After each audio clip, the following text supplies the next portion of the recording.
So I'm hosting tonight, huh? I was assuming it'd be Cass hosting tonight. I just told you that before the show. I said you're moderating. Me? Yes. Me? Okay. Well, Oh well. God. Oh, See, oh I God. knew it was gonna happen. I knew it. I What? knew it. What? Okay, that's Jay talking. Hi, Cass. Nice Welcome. job. This is my best opening I've ever done. Okay. Welcome, PWF Empire, ladies and gentlemen, boys and girls, to the Raw Review. I'm here with DJ Cass. Tell him what's up, what's up, what's up. What's up, my peeps? Just happened to just sit back here. Our first time doing a show together, my brother. I know, first time. Okay, I think you're the last one I had to do a show with, so this is going to be good. Last one to knock off the list. So, Damn. we have a Raw to talk about tonight. And you Oh were saying boy. something that you needed something to get through tonight, wasn't it? Yes. See this mask scanner right here, people. Not only does it help me get bigger, but it's also helping me get through the struggle because I actually did not think this. Well, I didn't think the show was bad. It wasn't really much to write home about. Oh, really? Well, we're going to write home about it, like talking to each other, more like talking to whatever. Anyway, let's go bottom to top, shall we, Cass? Let's do it. Let's start with the IC title, shall we? Basically, the setup was Seth Rollins wants a Universal title match. Finn Balor wants a Universal title match. Dean Ambrose was like, nah, man, go for the IC title, man. It's really prestigious. Trust me on this. And Miz is like, yeah, I'll take that. Triple threat happened. Samoa Joe got involved. Bray Wyatt somehow got involved. Miz is your number one contender for the IC title. Cass, tell me, how do you feel about Miz, Dean Ambrose, and throw Seth and Finn into the IC title picture? How do you feel? Is this really adding prestige to what we're seeing with the belt? It's definitely had more prestige than what they've been doing the last couple weeks. But I mean, seriously, you're telling me that you have main eventers talking about the Universal Championship, which is the top title, all of a sudden going around and acting like they want the IC title. Like, did they even mention that they literally wanted the IC title? No, Seth wants I want Brock, and Finn's like I want Brock too because I'm the first title. And then Dean Ambrose was like, yeah, IC title, man. And then it got really confused. We're like, okay, we'll go for the IC title, the Yeah, belt. there you go. It's here in front of me, which Brock's not. So hey, why not? So you felt like didn't make sense to you. I just felt like it didn't make sense because I felt it did a lot of disservice to the Universal Championship itself. Like, it truly does show that, wow, these guys really have nothing else to fight for but that IC Championship and what little credibility it has left. And I was thinking the same thing really because it's like Seth wants it, Finn wants it. Now the IC title. Now they're out of the picture, and then Miz gets it. So I'm confused. Like, Yeah. so Miz, because we already kind of knew last week and maybe the week before that Miz is probably going to be the number one contender for the IC title, and now it's like a thing. So it feels like it was a waste of time to get to somewhere weird and know where it's heading. And it's also a big reminder that Brock's not here, but we don't know what to do with that. So IC title, and it just Dean Ambrose was a manifestation of the booking, I think, entirely. Your thoughts? Don't even get me started on Dean Ambrose with that whole prop comedy shit that he was Oh, you doing didn't like throughout the that? I entire thought this one the was funny. entire night. It just contradicts the entire thing of like, oh, we get serious Dean when he gets called out on his bullshit, but then we get prop comedy Dean. I It's mean, just, prop it's a comedy. character dynamic. Well, he's a lunatic, so wouldn't he be all over the board character-wise if we're thinking logistically? Yeah, Joe, but that triple threat match, hot Oh, damn. was it good? You enjoyed it, huh? Believe it or not, I actually enjoyed it, but it probably would have been much better if it was for the number one contendership for the Universal title. So you But want it does. Miz to challenge for the Universal title? Is that what you're saying? You keep the match the same. I wish it was for the Universal Championship, but since we got the IC title, at least it puts in, like I said, what importance is left of that championship. But Miz and Dean Ambrose, like, did we not just see this just a few months January. ago on SmackDown? Yeah. It seems like, well, they were the shakeup.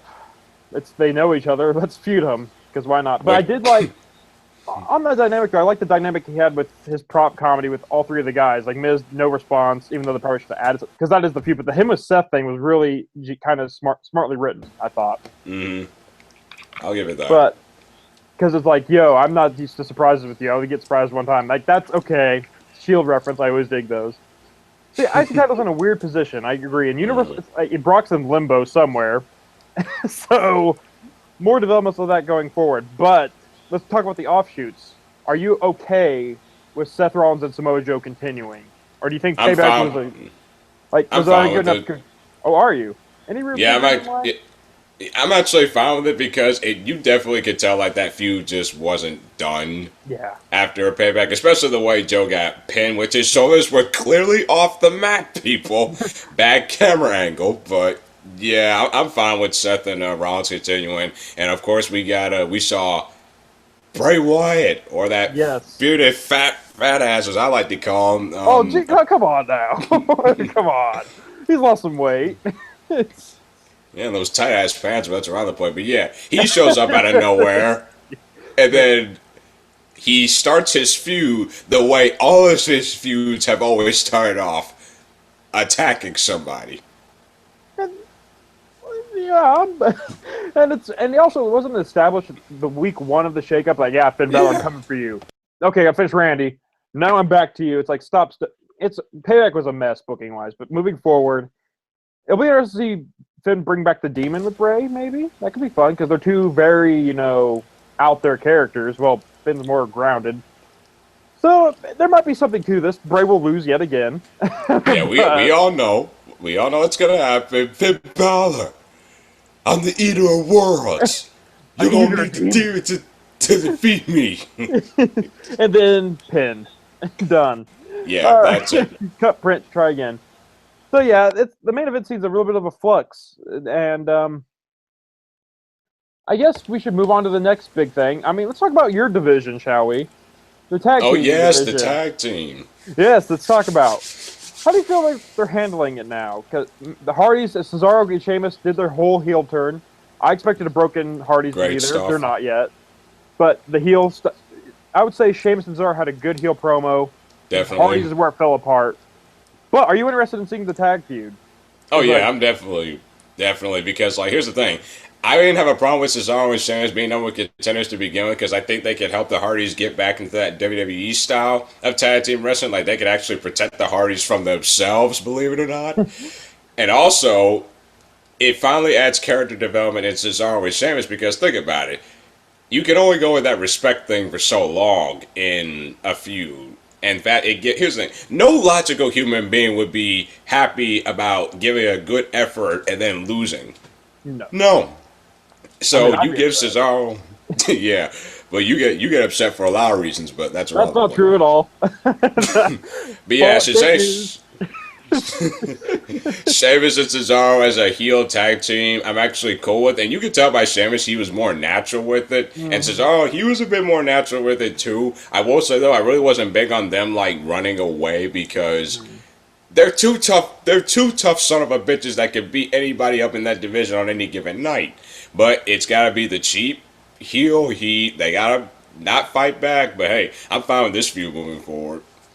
Yeah, I'm totally fine with it too. And I think them turning heel is going to give, I think, Cesaro more purpose now too because he's kind of slumming it as a babyface. Now he's going to be like, yeah, because it's always more fun being a heel, I feel. And I think that's going to really help Cesaro connect with the audience. Sheamus is better heel than the babyface. Yeah. That's a no-brainer.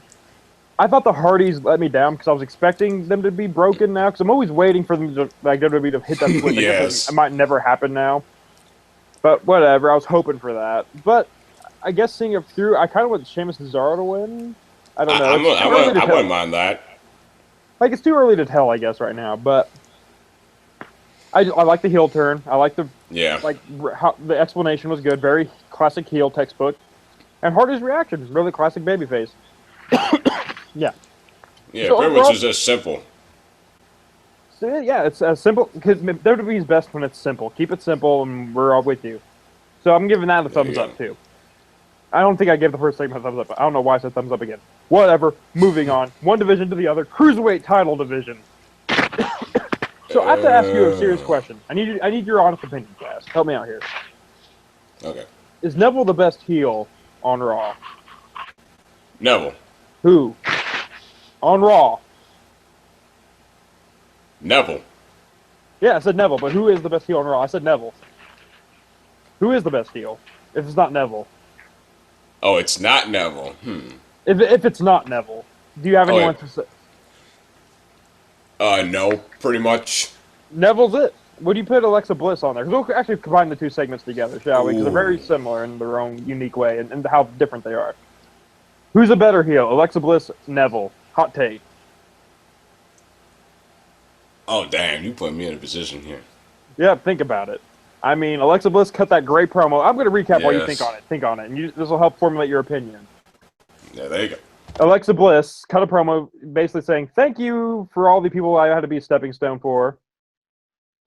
She befriends Nia Jax because fear, and gets on the pedestal, calls Bailey out, beats Bailey in Sacramento 2 nights in a row. Bailey looks just sad, and Bailey has those kind of face and a character where you just sympathize when she's down. So Alexa Bliss just like twisting the knife in her really helps. Really good heel stuff. On a pedestal, every good heel would be like on a pedestal, say I'm the best in the world. Shot taken. But so there's that.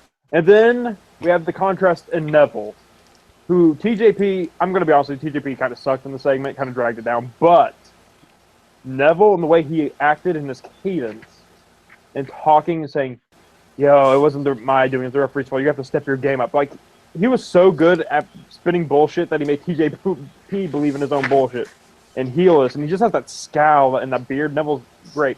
So, after all that considered, who had the better segment? Who is the best heel on Raw? Name it, Cass. I'm still gonna go with Neville strictly because I knew that Alexa Bliss was a good heel, but I never knew Neville could be this damn good. Right? Like, you always thought, okay, Ever. he's a babyface because he can do the jumps, and he's just, but he was like the most bare bones of a babyface.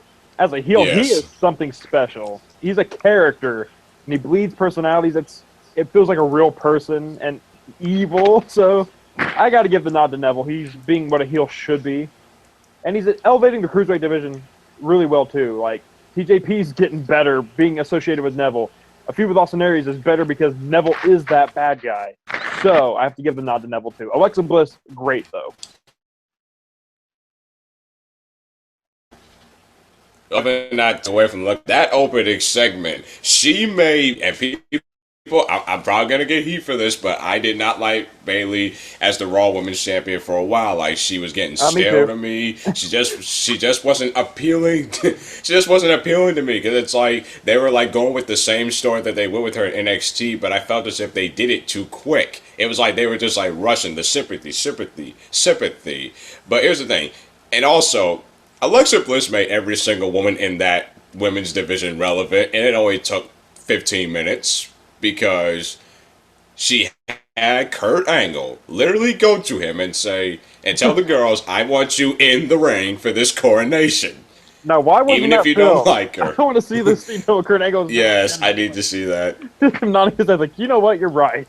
Everybody out there, but Yes, and just he just delivered that. He delivered that message. They come to the ring, and you know what this reminded me of? This is how good Alexa Bliss is. I don't know if you remember Randy Orton from his WWE Championship coronation in 2007, the night that he beat Triple H for the championship or is after it No when Mercy. Jericho returned, or am I thinking of the wrong thing? Or is it Shawn? It was when Shawn returned. Okay, yeah. It was when Shawn Okay, I returned. got it. I know what you're talking about. That's what it reminded me of, because it was just such the same setting. And the thing about Alexa Bliss is she's so doggone young. Her best days are still to come. Yeah, she hasn't even hit her peak, and she's how many times SmackDown Women's Champion? Twice. Now she's the world is her oyster, and it's all in front of her, and it's gonna be fun to see her grow and elevate to even maybe being a great babyface one day, or just could become the worst heel imaginable. Like, her ceiling is up there, but Oh, yeah. with her the highs being high, let's talk about some of the lows of the women's division. Do you feel like anybody yeah. else is on her level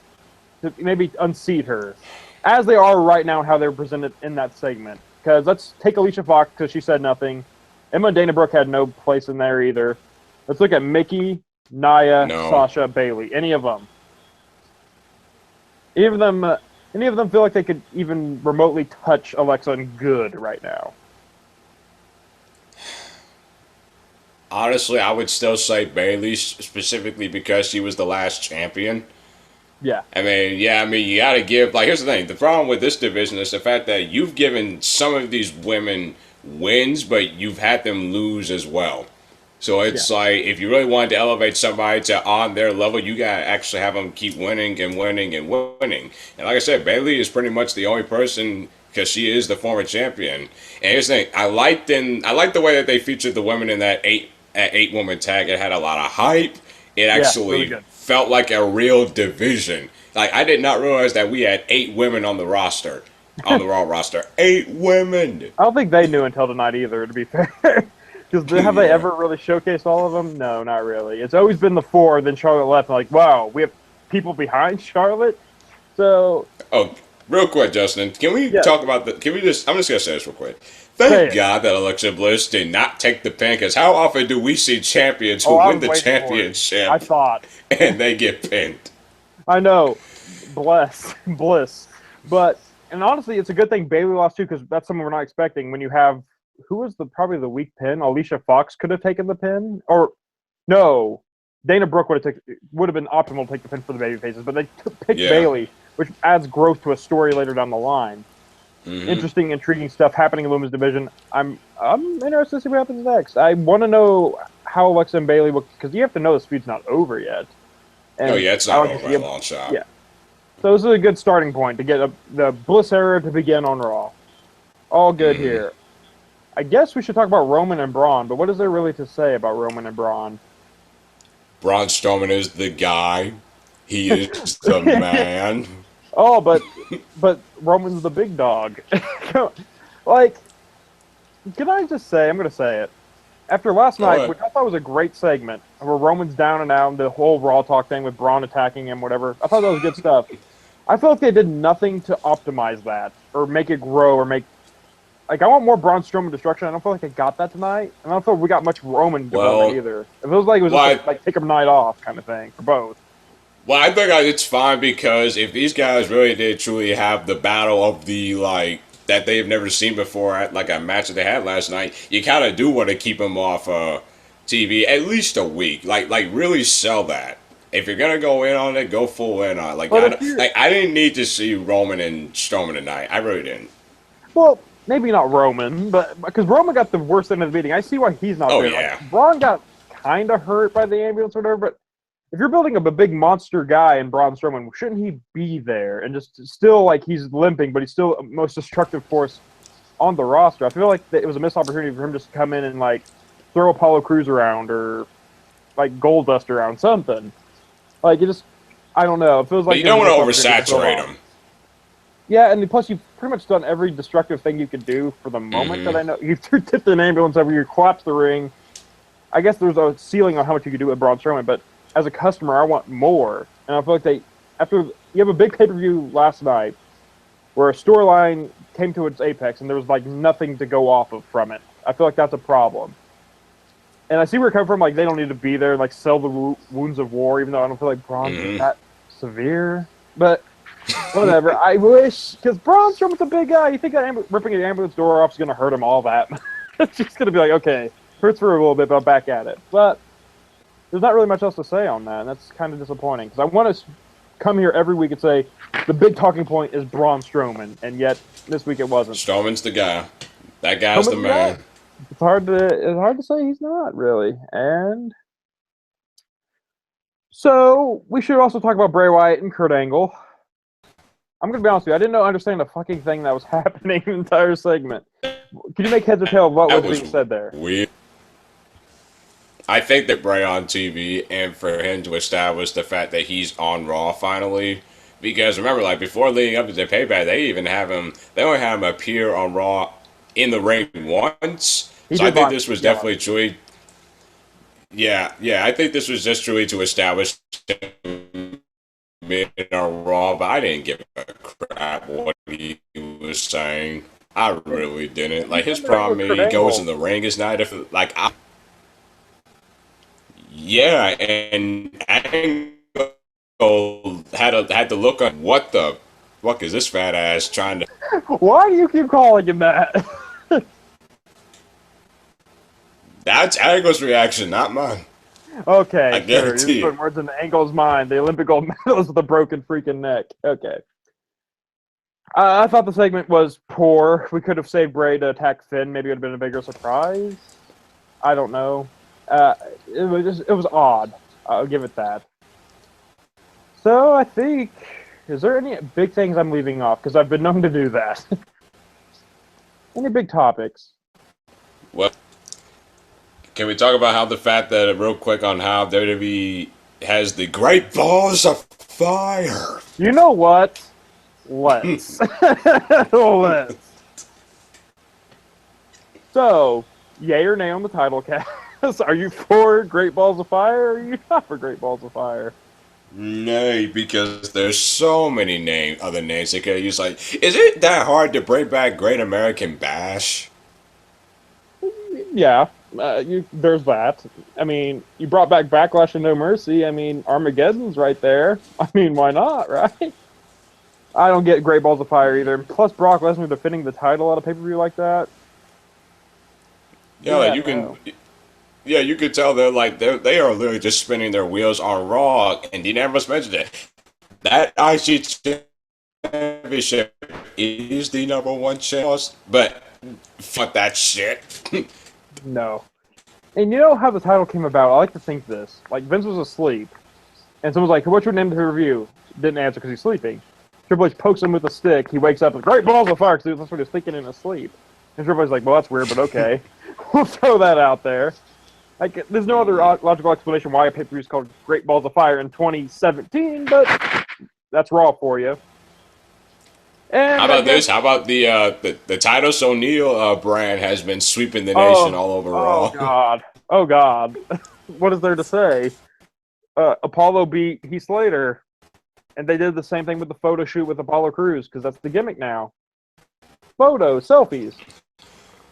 I have nothing else to say about it. What do you got? You got anything for it? I mean, he's on TV. He's on TV? Apollo Crews is a good athlete. Titus O'Neil's charismatic. Can't say I could put anything else, connect the dots with this, but it's a thing happening on Raw. It's something for them to do. I guess I'll give them kudos for that.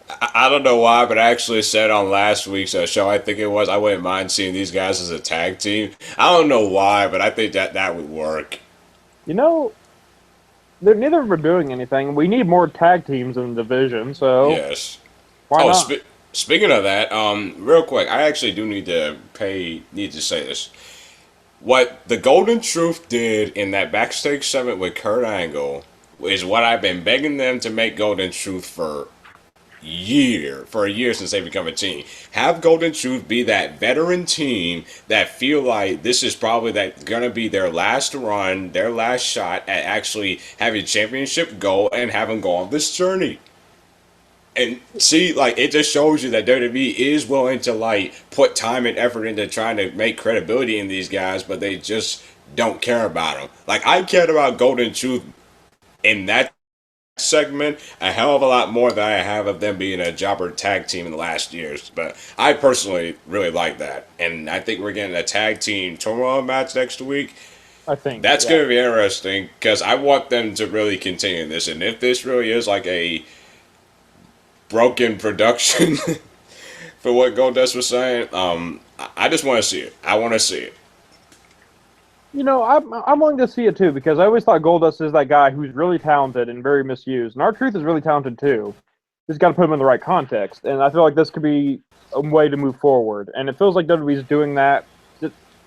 Even taking away what you're looking at SmackDown, where they're doing the same thing with a different tag team, they could do the same here. And I feel like they know the tag team division's kind of depleted because of the brand split, and so they're ejecting it with adrenaline and seeing to get life into these teams. Like, even Enzo and Cass and the club are just now spinning their wheels, so they need to wrap up and find a point to it. And I feel like they're getting close to doing that, maybe? Yeah, like how long have those teams been feuding? How long? Since October? I think, yeah, because there was like a Halloween match they had together where they dressed up as Buzz and Andy. Like, I remember this. Like, so it's been on a while, and it feels like we've taken 100 steps, but we're still in the same spot somehow. So, 3 hours of Raw, we made it. So I guess there has to be some good things and some bad things. So, Cass, give me your MVP of Raw. who's the shining star? That's not a shining star of the Puerto Rico. Alexa Bliss by far. Really? Giving it to Alexa? Yeah. Yeah, because I really do think she is so good because one, she is confident in herself. Two, she knows how to troll a crowd, and three, you can tell that she owns her position and she just rolls with it. Like right now, and here's the thing: the first woman's wrestler in that company to hold both the Raw and the SmackDown Women's Championships. She is the number one female in that company right now, and to all the Charlotte people, the Triple H politics, which by the way Charlotte has known to do that very well. Yeah. Shots fired. I think Alexa Bliss has taken a few lessons from Charlotte too, but that's around the point. But yeah, Alexa Bliss to me is the number one female in that company. I still think it belongs to Charlotte, but that's a debate for a bigger show called Last Mark Standing. We'll leave it for that. But you say Alexa Bliss. I was thinking Alexa Bliss too, but I got to go Neville just for that one segment where I just see. I'm not even seeing a wrestler or just a guy saying lines. I'm seeing Neville. I feel like I'm seeing an actual person say something, and that is so rare in wrestling today, where he feels like he's blurring those lines, where he's like, "This kid isn't an actual thing." So. I got to give Neville and since Braun did nothing this week, I can't just automatically give it to Braun. So Neville it is this week. You might get him next week. It figures the one time I do a Raw review, Braun Strowman doesn't do anything. Where I can't glow and bask in the Braun epicness. I guess there's always Eric Rowan on Tuesdays, but what? Neither here nor there. So, bad things. Who was the weak link of Raw in your distinguished opinion? You broke up for a second. Which segment? Who is the weak link, my God, of Raw? Who is the weak link of Raw? This week, tonight. Oh, this week, Rollins. What? Tell me more. He just has his character has not changed at all. I mean, it felt like a change tonight when he was like, "Oh, the fans, there's a roller coaster ride." He was but to me, that's like cheap cheering pop. It's very Reigns Cena promo-ish. Like, yeah, you can't give up even when you're at your lowest point, man. I'm going to get that universal. Yeah, but I can't say he's the same. I'm not going to argue this point. You say he's the weak link. I'm going to believe you on it. And I hate saying that. I'm the biggest Rollins mark of the PWF Empire staff. Believe me, people. I hate saying that, but it's true. It's like I'm the biggest Ambrose mark of the PWF Empire mark, so I will never discount Dean Ambrose and his wacky prop comedy as Cass would distinguish it. My weak link tonight, and I was struggling with it, and it kills me more than anything in the world to say this, because no one has defended this man more than I have. I defended the House of Horrors. I defended the Tyler Reign. I defended everything. But tonight's weak link was Bray Wyatt. His segment made no sense. And his starter feud with Finn Balor is so by the numbers, I probably colored it in a coloring book while watching Raw. It's probably that. Sorry, Bray, you're weak link. I wouldn't call you a fat ass. So I think you're husky. Wink. Bray Wyatt, I gotta call him out. His stuff wasn't good. It wasn't connecting this week. I would like to, it's Bray. So to wrap this glorious 3 hours off done in 30 minutes or so, what would you grade Raw? How would you give it just a passing grade or a failure, or maybe middle of the road? I'll give it a B minus. Really? I'll actually give it that, because that triple threat match was really good. While I didn't think this show was anything to write home about, we did get some stuff, but I expect more for a Fallout show. Yeah, it didn't feel like a Fallout show. It just felt like the second week after Payback we got tonight, just in advance, get it out of the way. But honestly, I know we talked about how you liked how they weren't there, but I really feel Braun Strowman not being there really hurt the show, because these are your two the guys, and they weren't there. So what's it? They were the main event. Yeah, no, it was the IC title in the main event, which cool, add prestige to it, but I still need Braun Strowman there. I need Roman there too, to be fair, because they're the big feud of right now. Because Brock's not there. What else do we got? Joe and Rollins? Not really. So it's like I needed them there, and that's a big gaping hole that's just right there, and it didn't get filled. So I'm gonna have to go middle of the road. I'd give it a C. Just a flat C. It was not bad. It was much easier to sit through than the Raws before the shakeup. So I got to give it to do. And Raw's killing it. So not killing it. It's doing better. So only way to go but up. So yeah, that's about it for the two of us. Anything you'd like to plug, Cass, or one last thoughts? Final thoughts. Get me to SmackDown Live tomorrow night. Get me to SmackDown Live. Okay, but come on, Jinder Mahal's number. Well, never mind. Never mind. My final thoughts. You made him number one contender. I'm blaming you, Cass. This is your doing. It's got to be somebody's fault. Anyway, there's a SmackDown Live review tomorrow. It should be Lucas and Dalton. Not Dalton. Fuck Evan. It's Evan. It's Evan. Those two doing it tomorrow. I'm bad at this. I'm not good at the plugs. Jay has a new article up about the Sasha Banks heel turn that never was. Go check that out. And there's an upcoming Last Mark Standing up on the horizon, too, so be on the lookout for that. Big things happening in the Empire. I'm glad to be here. Cass was glad to be here. Glad you're here to listen. We're out! Later days.